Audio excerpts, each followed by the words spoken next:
had to do some shopping. I was out of some skincare, had to go into Ulta, but most importantly, along the way, I did some fragrance sniffing, smelled some newness, a lot of newness actually, and a little bit of slightly oldness, and we're gonna talk about it. Let's get on into it, y'all. Welcome back to the channel, everyone. Dee Maria here. Yes, we're doing a fragrance shopping edition for June, aka summer 2024 edition. In particular, I went to the mall, and of course, when you go to the mall, there's a whole bunch of fragrance counters and stores and things, so you can smell everything at once. It kind of works. I have 9 fragrances I want to talk about. I'm excited because some of these really surprised me, and most importantly, I did pick up some essentials, and I'll show you all what I got. Lipstick of the day today, y'all. This is Peachy New Year from MAC. This is like a peachy warm color. I like this one. I haven't worn it in a minute. I said I'm gonna wear you today. That again is Peachy New Year from MAC. Details on the face and all the fragrances and everything I discuss will be in the description box below, so you don't have to ask questions about it. Next up, we have fragrance of the day, and we are in full-on summer mode, and this one is definitely summer in a bottle. This fragrance is from Simone Andreoli, and this is Leisure in Paradise. This is so juicy and rich and creamy at the same time. I am enjoying this one. Yeah, I'm gonna have to do a dedicated review on you eventually, but just so you know, I'm enjoying Leisure in Paradise. It's giving what the girl said it was supposed to give. And on that note, so let's get into these fragrances that I smelled and have thoughts about. So let's go ahead and start out with the one I smelled first. This is the newest release from Armani, and this is a new flanker. This is Acqua di Gioia, and this is their new intense version from their cult classic, the original Acqua di Gioia. Now, I smelled this one. I had high expectations of this because once you say intense, I'm expecting that. I'm expecting it to kind of like blow my socks off. And to me, this scent was not memorable. I smelled it, it was fresh, it was clean, like it was good, but I know they added rose to it from what I saw, the write-up and how it was explained to me from a sales associate. I talk to people. And this one, I was like, it's okay. I don't feel like I need it though. In my opinion, the original Acqua di Gioia is way more unique and it's more memorable for me. And I also have to add, I like Ocean di Gioia the most. I gotta say that too. Now, if they make it intense for her, I'm probably gonna be a little bit more tuned in for Ocean di Gioia because she is my ideal of a watery, fresh scent. She's sparkling and whatnot. But again, back to this new intense version of Acqua di Gioia. She's okay, but again, I don't really remember her like that. She did not stand out to me. So, and that's not good. So in my opinion, yay, I'm glad they made a new flanker for those that love this fragrance. However, I think the original is all you need. So if you have the original one, stick with that in my opinion. Now this next fragrance completely shocked me in a good way. This is from a new brand for me. This is Ellis Brooklyn. I've seen people talk about it. I've seen a lot of hype about it. They've come out with a whole bunch of scents. I've smelled others in the past, but they weren't memorable for me. However, I was able to test out this new Miami Nectar fragrance they came out with for summer. This is so good. I still have my scent strip right here. This is so juicy. There has to be like a pineapple note in here, but there's also maybe like a little bit of a gourmand, like dry down in here because I've had this now for a day and I'm still enjoying this. I can still smell it. And the bottle is adorable. It's like this beautiful turquoise aqua color, which is my favorite type of color. So I'm already tuned in for that. But this scent, yeah. She's good. She's really good. I've seen a lot of hype around it, and I have to say the hype is real. It's legitimate. This right here, y'all, they didn't even have it to sell in the store. All they had was a tester. The sales associate was telling me, he was like, we don't even have it to sell. I smelled other things and I came back to this one. So absolutely, this was a standout for me. And this is again the new Miami Nectar fragrance from Ellis Brooklyn. This is a solid yes for summer. Yes. Now let's talk about Alien. Yes, Mugler. Yes. So Alien has decided to give us a new fragrance for this year, and this is the new Alien Hypersense. Yes, Hypersense is the name. I love the bottle. It's gorgeous. How it looks in the pictures is how it looked in person, so I was very pleased about that. But most importantly, what does it smell like? What was it giving me, right? This one, I smelled it, y'all, and I had to I wrote down my notes in the moment so I would not forget. One thing about Alien fragrances, the signature note is jasmine. Like that's what the unifying note is for them. However, to me, the jasmine here smelled very lighter in compared to what I'm used to. And then y'all, this is a good thing about why you spray something and let it dry down for a minute as I continue to shop for other things. Something in a dry down smelled dirty to me. It got real dirty, earthy, and not in a good way. So for me, the new Hypersense, y'all, it's a no. It's a no. I don't like it. I don't like it. I don't feel like I need this one. And that again is the Alien Hypersense new fragrance from the House of Mugler. Speaking of Alien, we're gonna talk about the fragrance that came out before this. This thing came out last year, but I promise it was so slept on. Nobody talked about it at all, like good or bad. I just really didn't hear anything about it. Maybe we were fatigued with the whole Alien Goddess line at this point. I don't know. But alas, I'm gonna talk about Alien Goddess Super Floral. This one, I think people people should be talking about this one more. This one was really good. I have smelled this one multiple times, but again, I want to smell it again since I was smelling the new Hyper Sense, just so I could compare, okay, last year's edition to this year's edition, you know, those type of things, and make sure it's not redundant. They smell completely different, by the way. To me, this super floral version, this one projects extremely well. This one, a little bit goes a very long way, so you don't have to spray a whole lot of it, so I'm impressed with that. And then to me, there's this sweetness and freshness about it. And again, I've tested this scent multiple times and I keep coming back to the same reaction.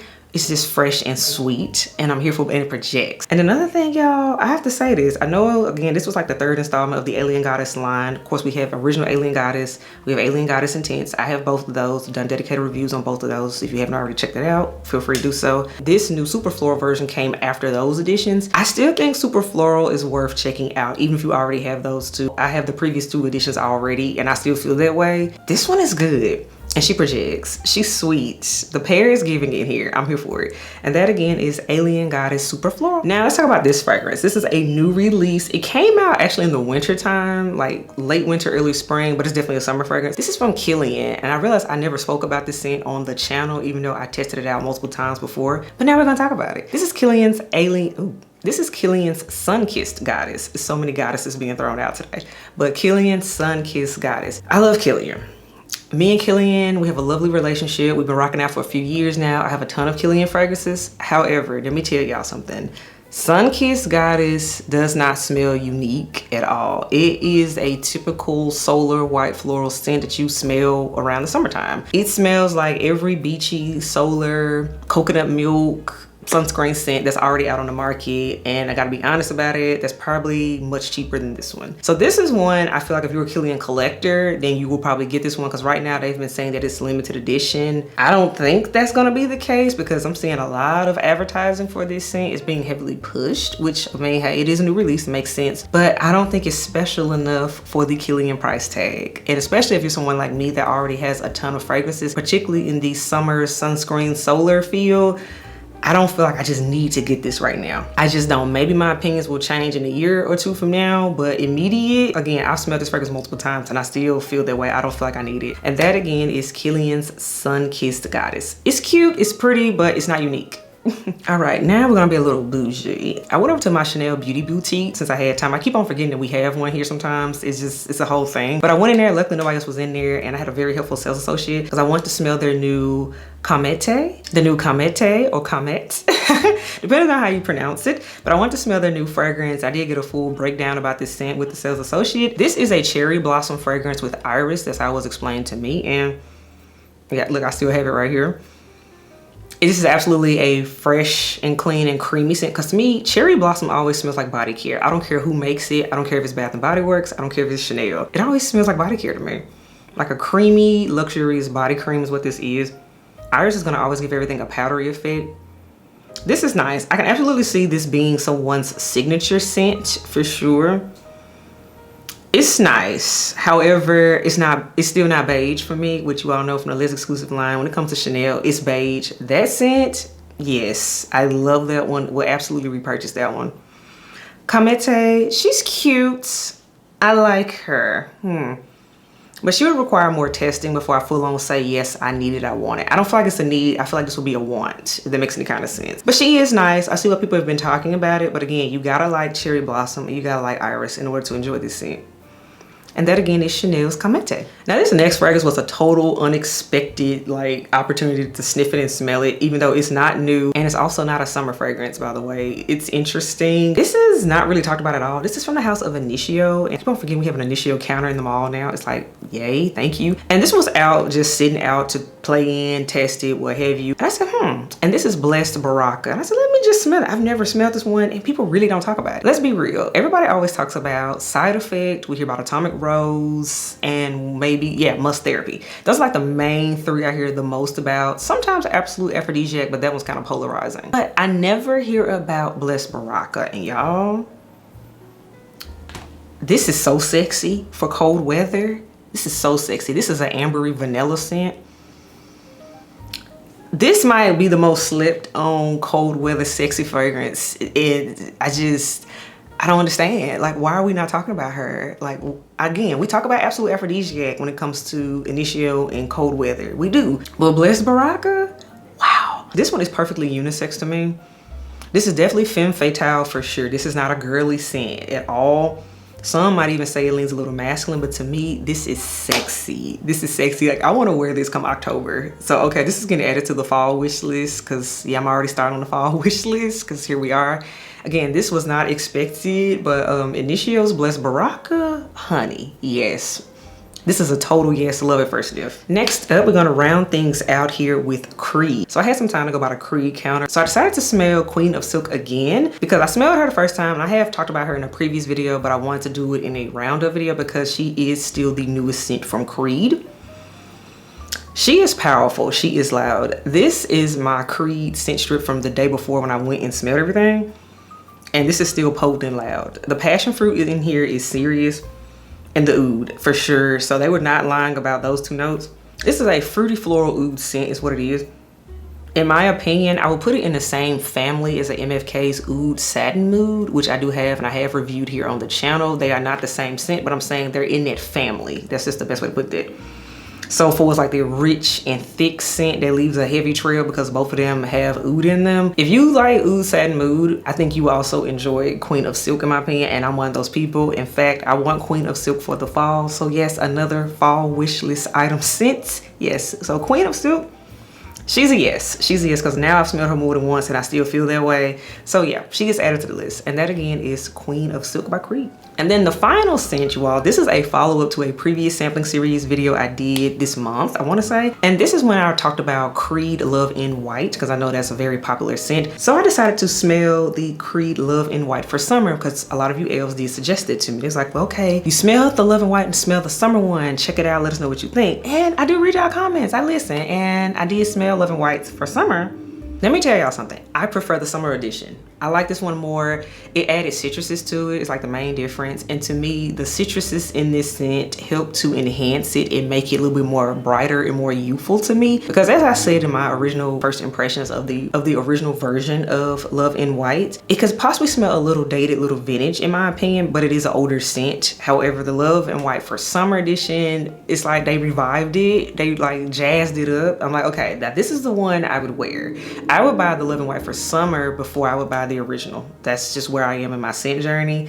So I have to admit, this was a good suggestion. I like her. I really, really like her. So, Creed Love in White for summer. So now we're done with what I smelled in my fragrance portion. So I'm gonna go ahead and show you all what I actually picked up at Ulta. And by the way, none of it is fragrance related. Because again, I really was not trying to fragrance shop, but you know, I got a little curious. Plus I hadn't been in the mall per se in a minute. So, you know, you gotta smell while you're in there. So what I did pick up, you all, this is new from Fenty, and this is their new Gloss Bomb oils. I've been seeing these, and I've been hearing great reviews. I picked up the Frosted Buns color, and yes, I am gonna unbox it. This is like a golden peach sandy color, and the iridescence in here, there's also some pink and gold in here. This is beautiful. They had the two other colors that came out in this collection, but the lighter color didn't wow me. And then the darker color, I wouldn't wear. It was just a little bit too rich, too pigmented for me. But the middle color, again, Frosted Buns, she's the one for me. She's like perfect, like skin tone wise for me. And I'm here for it. She's gonna be a topper for a lot of looks. So get ready to see it in a lot of future videos. And that again is the Fenty Gloss Bomb Oil in Frosted Buns. And then the next item is what I actually went in store to get. I was out of my moisturizer, so I picked up me another one of the Kiehl's Ultra Facial Moisture Cream. I like the little ones because they pack very well. They go in a travel bag very easily. So that's why I always end up buying this. I probably should buy the bigger one, but I just, it be looking too big. I be overwhelmed when I look at it. So I always get the 50 ml size, and it's perfect for me and my lifestyle because y'all know I get up and go and be gone in a heartbeat. And this again is from Kiehl's, and this is the Ultra Facial Cream. And then the last thing, you all know I have been on a nail kick, or if you didn't know, this was my year of making a point to do my nails more often. I polish my nails once a week. I am an at-home nail girl. I'm a natural nail girl in particular. So I picked up me some more OPI polishes. Now this one is their new white, I'm gonna call it. It's from their new summer collection. This is called As Real As It Gets.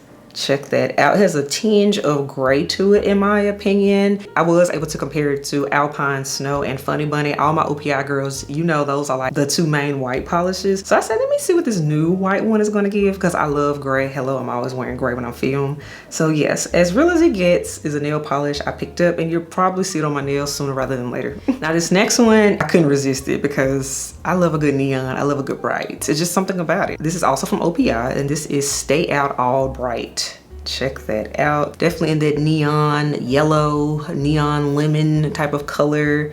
I said, oh, this would be great on my toes especially. Although I always polish my hands and feet the same color. I've always been that way. I'm a monochromatic girl. Call me basic, but it just works for me.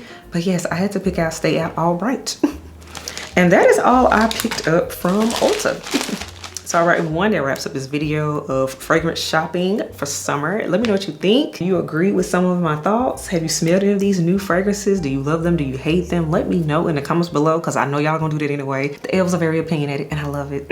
Let me know what you think. And of course, I will read your comments and respond when I can. All right, y'all, I will catch you in the next video. Bye, everyone.